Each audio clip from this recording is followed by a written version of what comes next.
Well, here we are talking She-Hulk Episode 2, once again, this 30-minute comedy style that the Marvel Cinematic Universe is trying. Last week, if you didn't catch my review, I actually really liked the first episode. The CGI is still a little bit distracting, not as bad as that first trailer, but still good. But I'm excited to talk Episode 2 with you as it furtherly continues the concept that we have with She-Hulk of being like this lawyer procedural show with also having some nice, awesome comedy in there that's really working particularly for me. It feels very dry and satire-ish towards certain things that are kind of going around in the public knowledge of what we discussed. Like last week, they were talking about, like, is Captain America a virgin or not? And that is a question that many people joke around in the MCU fan base. And in this week, they actually made some good points for Abomination and certain things for why Jennifer Walters would actually be representing him in court. So I really like this episode, and I'm excited to talk with you all about it down below in the comment section. If you're new here again, hit that like and subscribe button so we can keep talking She-Hulk every single week on a weekly basis, as well as all sorts of other movies and TV knowledge. So let's dive into this episode. And of course, this was the episode, again, coming off She-Hulk's success. She defeated Tatiana, or something like that. I think it's Tatiana, the social media influencer superhero. And she goes to the bar and people are chanting, She-Hulk, She-Hulk, She-Hulk. And of course, she has to She-Hulk it up. And she goes in there. And I love how Tatiana real fast is playing this role. She's really emphasizing so much. And I like how, how Bruce had to deal with a lot of different things with the Hulk that we saw throughout a bunch of movies. We are now seeing Tatiana have to deal with different elements with now being the She-Hulk. And of course, her going into this, people cheering for her, people buying her drinks.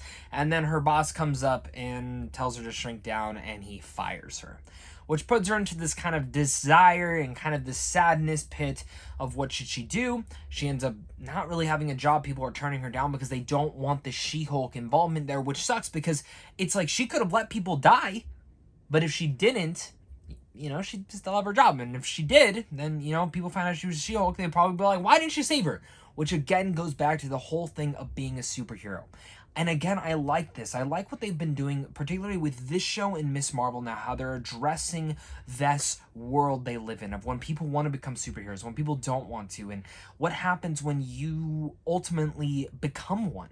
We just got from Miss Marvel a girl who looks up and wanted to be a superhero, and now we have another person who in particular doesn't want to be one. She wanted to save lives and do other things to help the community. And I really love how they were able to write that in, and the humor that really went greatly with the family. And once again, there is another end credit scene. It seems like every end credit scene right now is going to be a comedy or some comedic moment to it. And again, seeing her go and invest with her family, no Bruce Banner there, which we'll talk about that phone call that she got from him, but seeing how the family's intertwined with her, and just, it's family. It feels like something that you would do for family night. And of course, her dad takes her out and they have this great discussion. And of course, and then when you see the end credit scene, they were having her She-Hulk it up and help around the house, whether it's helping the car change, the TV, certain things that of course you would do. If one of your family members was the She-Hulk or the Hulk, you would ask, hey, can you help out with this stuff?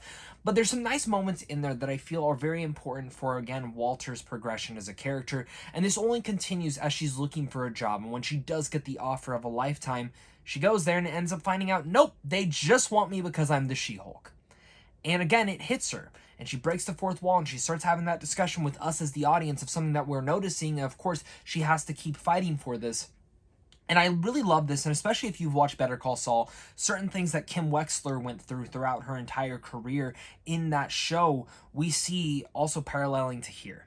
And I think it's a really nice parallel to see when you compare it to other lawyer shows or in general other ways of representation that you can really much look forward to that. And of course he says, hey, I need you to represent maybe Emil Blonsky, who is played by Tim Roth, who's the Abomination. We have not seen him since technically Shang-Chi, but technically we have not seen Tim Roth since The Incredible Hulk. And I thought, okay, we knew he was going to be in the show.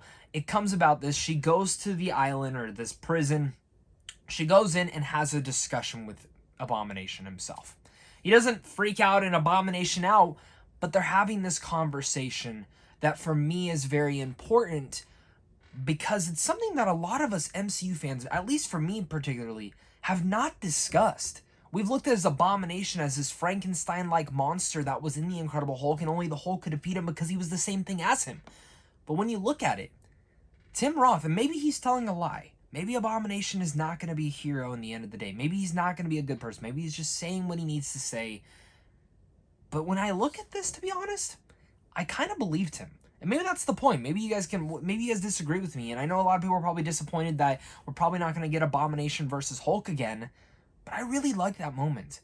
And it was touching. And I think Tim Roth really pulled it off with his performance in the way that he's just like, I thought I was going to be the next Captain America. The government pumped me fuel and threw me out there, and then, I'm locked up. He lost all this time of his life, and there's an interesting aspect that why it touches on Walters to be like, maybe I should take this case on to save him. People are being abused by the government and things like this that maybe don't deserve this. And look at him. He looks reserved. And then she gets, calls her cousin, starts telling him like, hey, this is what I want to do, blah, blah, blah. I want your approval. And he's like, I don't know why you're calling me. It's because you're telling me you're taking the job. And hearing Bruce that he's actually gotten a letter from Emil Blonsky and that he's actually, like, they're friends in some way. Like, it's been so long, like, he just doesn't care anymore. And he's also in that ship. So where the hell is that going? I really hope they touch on that because I'm really fascinated to see what they're doing. There's been rumors that this could potentially lead into World War Hulk, which if it does, is this how they're building it up? Where is Bruce Banner going? Again, that's a whole other tangent. I definitely want to hear your guys' theories on that. But, she takes the job and she moves forward with that. And then at the very end, she turns on the news and Abomination is caught in an underground fight thing that we saw in Shang-Chi. And that's where she ends at. And now we're leading into episode 3 of how this could actually go about. And this is, again, what the show is setting up. I know this show is not going to be for everyone. There's going to be people in the comment section saying, you fucking Marvel shill, you love everything. I didn't say I love this show. I enjoy it. I enjoy it for what it is. I like this show. I think it's pretty damn fun.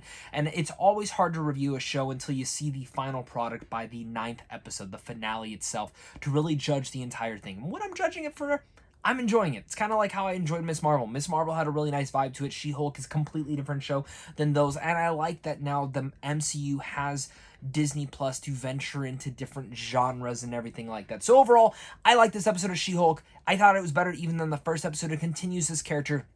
The CGI is still a little bit distracting to me, but it's not that bad. Like it's in between great and good. It's like right then and there. It's like some of the aspects of her look great and some aspects don't, but I guess that's like the only thing I can really like nitpick in here. So let me know down below what your guys' thoughts are on She-Hulk episode 2. Did you like this episode? Did you not? Let's talk about it down below in the comment section, as well as hit that like and subscribe button and comment down below your guys' theories, thoughts, and everything like that. I will definitely be seeing you guys next week for the next episode of She-Hulk. So, of course, until next time, stay classy.